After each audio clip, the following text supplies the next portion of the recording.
sabe que al influjo de la guerra siempre han ocurrido masacres. Acuérdese, por ejemplo, lo que hizo Drácula, que en un solo día logró empalar 23.000 turcos. Y acuérdese que el empalamiento era meter una estaca por el ano a un individuo y sacarlo por un lado por el cuello, como si fuera un chuzo. Sí, sí. Y 23.000 personas empaló él. Inclusive de ahí viene el famoso apodo de él, de Vlad el Empalador. Así es como realmente se le conoce en la historia. Después Bram Stoker escribió pues Drácula y ya pues edulcoró, lo volvió un poquito más romántica la figura, aunque sin quitarle sus visos de crueldad. Pero realmente, y es considerado un héroe nacional rumano, porque fue el azote de los turcos. 23.000 turcos empaló en un solo día. ¿Cómo sería el angelito? Tremendo. Mientras usted habla, yo voy a buscar una cosita aquí, hágale tranquilo. Ajá. Bueno, tenemos el caso de Vlad el Empalador, que, digamos, en aras de defender su patria, defender a su patria Rumania, o por allá esa zona de Transilvania que fue ocupada por los turcos. Los turcos, recuerden que ellos sometieron una guerra para invadir Europa y lograron llegar hasta Austria, que es toda esa parte que, digamos, que cubre o que pertenecía al antiguo imperio austrohúngaro y que cubría regiones como Hungría, por ejemplo, Rumanía y a ver cuáles otros, hombre, llegaba, la parte yugoslava, ¿no? Lógicamente la que formó una guerra tan impresionante en los últimos tiempos y que quedó dividida prácticamente en 5 países.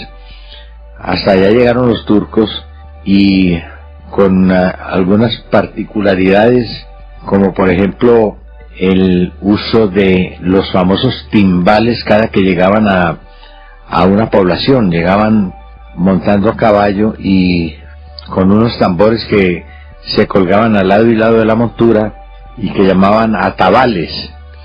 Eso inspiró, por ejemplo, a autores como Schubert, al mismo Mozart, a componer las famosas marchas turcas, que ya hoy en día pues forman parte de lo que es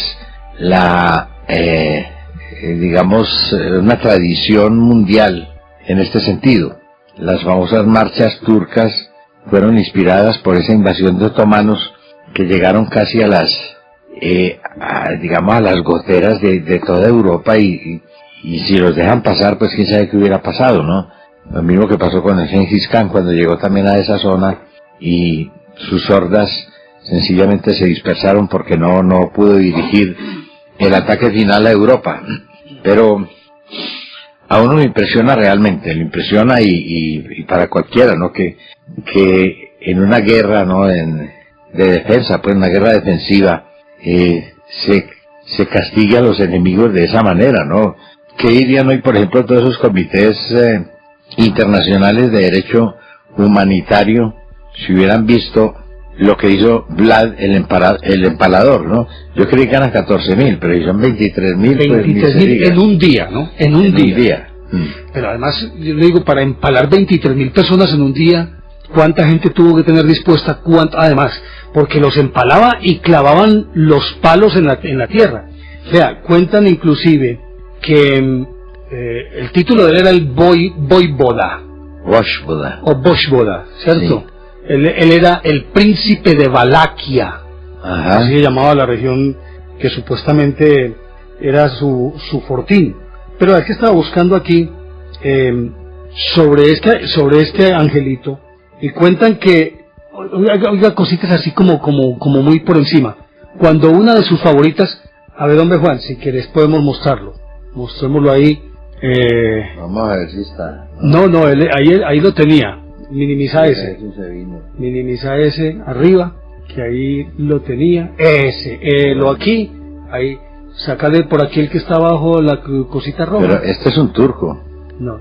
Quítale, saca ese recuadro que tenés abajo, la cosita roja. Ese es mi muchacho.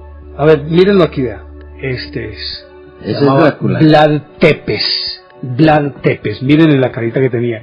Dice, cuando una de sus favoritas le dijo que estaba embarazada no estándolo, el Voivoda la abrió en canal desde los senos hasta el sexo para ver, según dijo, a su futuro hijo. A dos frailes, se paseaba entre un bosque de empalados cuando uno de sus cortesanos le preguntó cómo podía aguantar el hedor. El buen voivoda de inmediato lo hizo empalar con un madero muy alto para que, explicó, allá arriba pudiera respirar aire puro. A dos frailes mendicantes, él no quería a los mendigos, les preguntó por qué llevaban una vida tan miserable, a lo que ellos respondieron que para ganar el cielo. Cuando a una nueva pregunta le aseguraron que no tenían dudas en ser admitidos en él, Blas rápidamente los hizo empalar para que alcanzaran de inmediato la felicidad eterna. Y cuentan de él cosas como esta, Juan, que hacía empalar a sus enemigos, y una vez empalados sus enemigos, él simplemente se sentaba a desayunar en medio de todos los cadáveres. Fíjate bien, en medio de todos los cadáveres se sentaba a desayunar tranquila y dulcemente como si nada hubiera ocurrido. Y de ahí probablemente nace la famosa leyenda aquella, según la cual le gustaba la sangre, porque es que no es, bueno, desde ningún punto de vista es normal que alguien se siente a almorzar entre cientos de cadáveres que están empalados. Pero, como le decía, si bien es cierto, él fue un hombre producto de su tiempo, y simplemente él actuaba como se suponía que un hombre de su poder tendría que actuar, y por lo tanto llegaba a esos extremos de crueldad, y sobre todo Juan llegaba a estos extremos de crueldad simplemente para afirmar su poder, porque era de la estirpe de los gobernantes que asumían que si no lo querían que lo respetaran, como decía Nerón en su momento, si no me quieren que me respeten, si no me quieren que me admiren, si no me admiran que me respeten, si no me respetan que me teman. Eso decía Nerón. Pero es muy aplicable en este caso pues a Blas Tepes, que Blas Tepes es un hombre del siglo XV, él murió por ahí en 1456, y a él lo marcó el hecho de que su madre y su hermano fueron asesinados brutalmente por los otomanos. Entonces parece que ese germen de odio quedó ahí en su corazón, y eso fue lo que más adelante él esgrimió como argumento también para vengarse, no solamente de sus enemigos, sino de los amigos de su padre que le habían dado la espalda, y que cuando ya él era un huérfano, los otros prácticamente lo abandonaron y contribuyeron a la muerte de su madre y de su hermano, simplemente porque tenían obviamente el interés de que él no subiera al trono, Juan. Pero fue un hombre brutal, definitivamente brutal. Bueno, así hay muchos pues en la historia, ¿no? En la historia los hechos de crueldad parece que han sido parte ya sobre todo de aquellos dictadores, de aquellos sátrapas o de aquellos tiranos que manejaban todo lo que es la cosa del gobierno con una hazaña y con un odio personal que no tenía límites, ¿no? En eso pues hay historias muy terribles de matanzas, de masacres y sobre todo de muerte de inocentes, ¿no? Gente que no tenía nada que ver, pero que fueron el blanco de la ira de estos miserables, ¿no? Porque esta gente pues definitivamente no merecían otro título que el de un miserable, ¿no? Prevalidos de la fuerza, abusar de esa manera de gente indefensa.